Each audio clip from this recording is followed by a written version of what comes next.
Hudsucker Industries, a large corporation from New York, is in the middle of their annual meeting, where a staff member informs the directors about their outstanding achievements, including record-breaking sales and a skyrocketing stock price. This is excellent news for everyone, but for some reason, the president, Waring Hudsucker, is a bit upset. In a drastic turn of events, he takes a final puff of his cigar and commits the unthinkable from his window. Surprisingly, despite this tragic accident, the vice president of the company, Sidney J. Musburger, remains undeterred. He takes charge of the meeting and shifts the board's focus to the consequences they are about to face. Sidney mentions that Waring's 51% share is scheduled to be sold to the public within 1 month. The board's preference is to purchase the stock and to maintain control of the company, but they lack the financial means to do so. This is because the stock prices are very high due to the recent success of the company. As a result, Sidney devises a plan. They will have to reduce the stock price and make it more affordable. For this, he plans to hire an inexperienced guy as the manager and make him do everything wrong. Elsewhere, we are introduced to our protagonist, Norville Barnes, who is a recent graduate in business. He arrives in New York City with the intention of finding a job and earning a lot of money. Norville believes that he has the cunningness and tenacity to become a manager.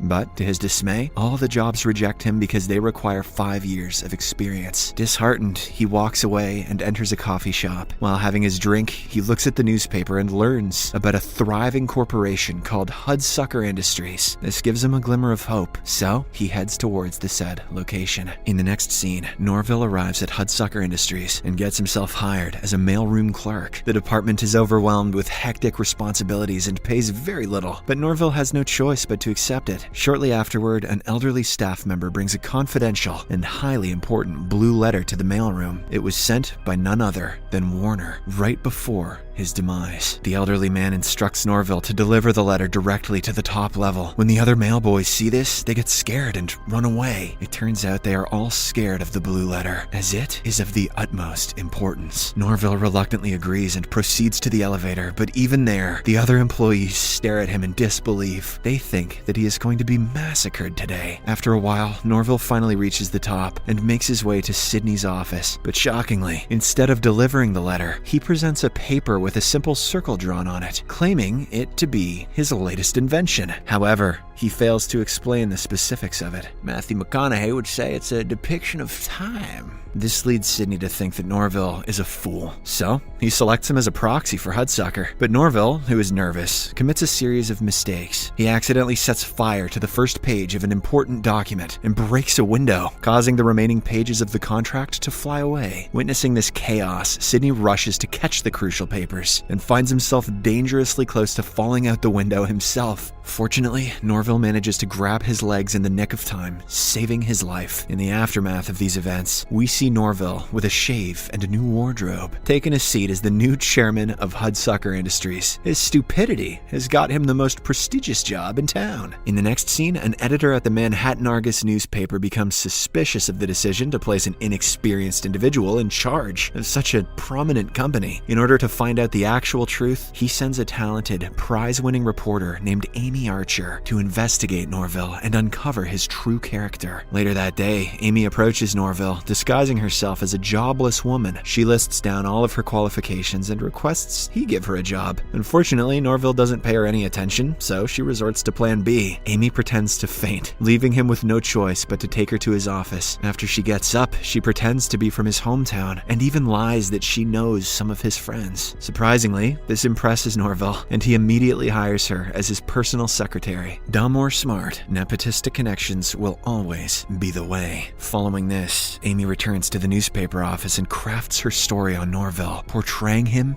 as an imbecile. This causes the stock price to plummet, just as the board members wanted. When Norville reads the news article, he becomes furious at how he's depicted. Unaware of the truth, he instructs his newly appointed secretary to compose a response to the article's author. He also assumes that the author is an unattractive elderly woman, since her picture is not included alongside her byline. Hearing this, Amy becomes enraged, but she controls her feelings and simply says, "Yes, boss." On the same evening, she covertly infiltrates Hudsucker Industries in hopes of uncovering clues about the newly appointed chairman. Amy makes her way to the top floor, which is located just behind a massive clock. There, she encounters Moses, a longtime operator of the clock tower. He appears to know everything about Hudsucker, and even recognizes Amy as an undercover reporter. Nevertheless, he divulges the details about Sydney's scheme, including the deliberate manipulation of the stock price for future acquisition. After gathering this valuable information, Amy brings the story to her editor-in-chief. She wants to publish this story ASAP. However, due to the lack of concrete evidence, her boss doesn't believe her at all. The scene then shifts to the company's annual Christmas party, where Norville finds himself among important people. A short while later, Sydney summons him and introduces him to the other stockholders. While interacting with a Finnish stockholder, Norville attempts to converse in their language, but unfortunately he ends up offending them, resulting in a hard punch to his face. Later on, Amy finds Norville on a balcony, nursing his injury. She feels slightly bad for him and tends to his wounds. After having a brief conversation, Amy realizes that Norville is a brilliant and kind-hearted person who is completely naive when it comes to corporate politics. This realization makes her feel guilty for hiding her true identity and betraying him. Amy attempts to confess, but struggles to summon the courage to do so. Eventually, their interaction takes a romantic turn, and they end up kissing passionately. HUD sucking their faces off. In the next scene, President Norville decides to launch a new product based on his circle concept. He presents a demonstration to the board of directors, but even this time he cannot express himself properly. This leaves the board of directors baffled, but Sydney has other plans. He believes that the product will drive down the stock price even further, so he manipulates his associates to approve it. Following this, the product undergoes various testing procedures before reaching its final form. Ultimately, it is named as the Hula Hoop and is released for distribution in stores. In the initial days, the product experiences complete failure due to its obscurity, resulting in stores reducing its price day by day. Despite these efforts, the product remains unsold, leading store owners to eventually discard the items on the streets, offering them for free. One day, a child discovers the hula hoop and starts playing with it innocently. He puts it around his waist and swings it in a proper manner, just like Norville had expected. Surprisingly, this catches the attention of several other children, who quickly rush to nearby stores to purchase their own, sparking the beginning of sales. Over time, the product gains popularity, becoming a beloved toy not only for children but also for nerds. The hula hoop disrupts the market, attracting media attention and interviews with Norville. He even receives a congratulatory call from the nation's president, commending his ingenious idea. "I was gonna play golf today, but now I'm gonna hoop instead." This immense success results in substantial profits for Hudsucker Industries, causing the stock price to soar to unprecedented levels. Unfortunately, this spells trouble for the board members, who had sold off a majority of their shares, assuming they could later buy them back at a lower price. As success grows, Norville becomes arrogant and indifferent, just like a typical businessman. One day, Amy confronts him in a fit of anger, expressing her disappointment with his decision to dismiss 80% of the workforce. She appears to have fallen in love with him and asks him to rehire the people again. However, Norville bluntly ignores her, saying,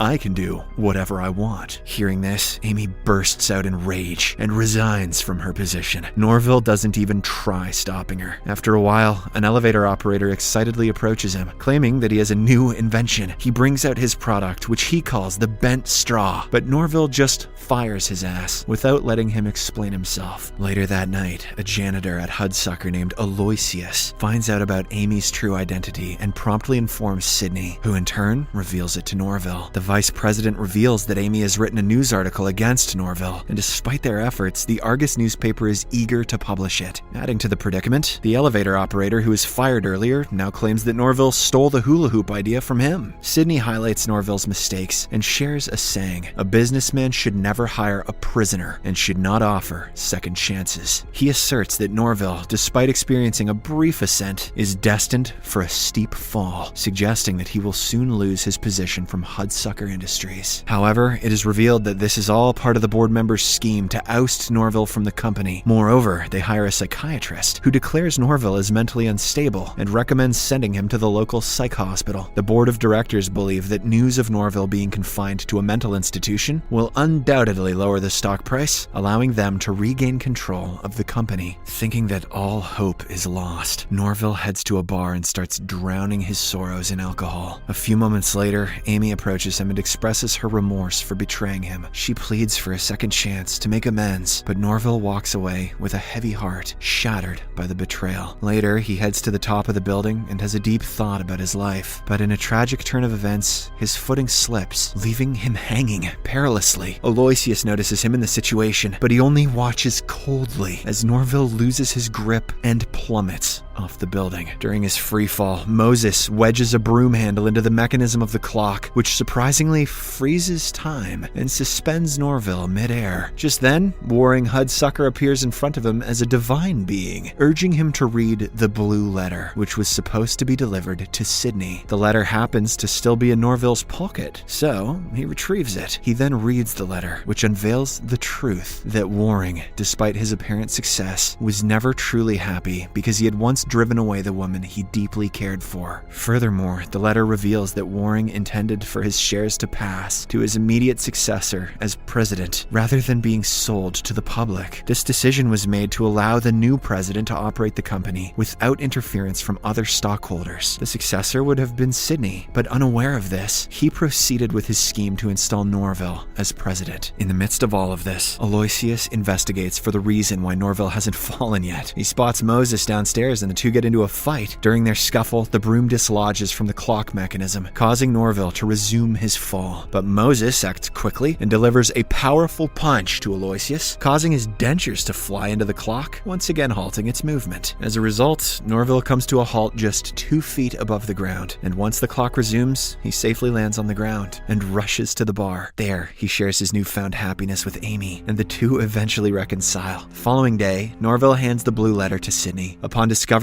that he could have gained all the shares for free, Sydney goes mental. As a result, he is sent to a sanitarium for treatment. In the final scene, Norville unveils his latest invention, another enigmatic circle on a folded sheet of paper, which turns out to be a frisbee.